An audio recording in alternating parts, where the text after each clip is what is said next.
আল্লাহ তাআলা এই আয়াতের মধ্যে দুনিয়ার মধ্যে যারা তওবা করবে, গুনাহ হওয়ার পরে যারা তওবা করে তাদেরকে ভালোবাসে, আহাব্বা ইউহিব্বু, এখানে যে শব্দটা আল্লাহ তাআলা উল্লেখ করেছেন এটা হলো মুজাররদ শিরা।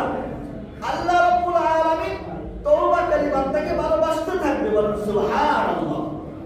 যে ইউহিব্বু, ইন্নাল্লাহ, আল্লাহ রাব্বুল আলামিন তাকিদ শব্দ আনছেন, নিশ্চয় ইন্নাল্লাহা, নিশ্চয় আল্লাহ রাব্বুল আলামিন ইউহিব্বুত তাওয়াবিন, দুনিয়ার মধ্যে যাদের গুনাহ হওয়ার পরে আল্লাহর কাছে মাফ চাইতে তওবা করবে, আল্লাহ রাব্বুল আলামিন তাদেরকে ভালোবাসবেন।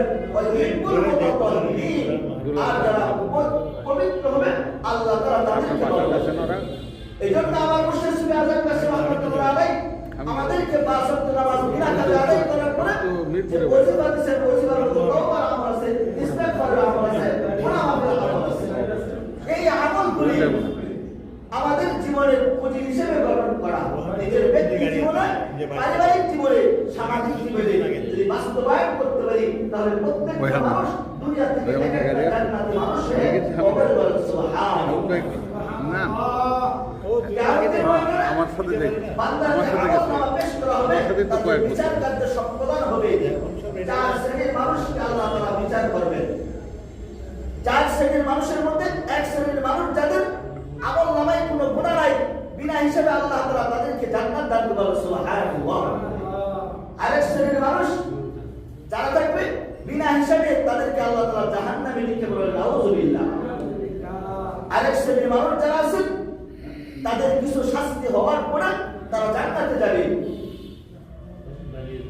এজন্য কিয়ামতের ময়দানে যাতে করে আমাদের আমল নামায় কোনো গুনাহ না থাকে, বান্দা যখন তওবা করে একটা গুনাহ হয়েছে আবার তওবা করলো, গুনাহটা মিটে গেল। দেখেন যে আমরা যখন ওযু করি, ওযু করার পরে আমরা কিরকম নিয়ত করি যে আমার ওযু আর জীবনে ভাঙবে না। ওযু যখন আমরা করলাম, একবার ওযু করলাম, ওযু ভেঙে গেল, আবার ওযু করলাম, ওযু হয়েছে কি আবার?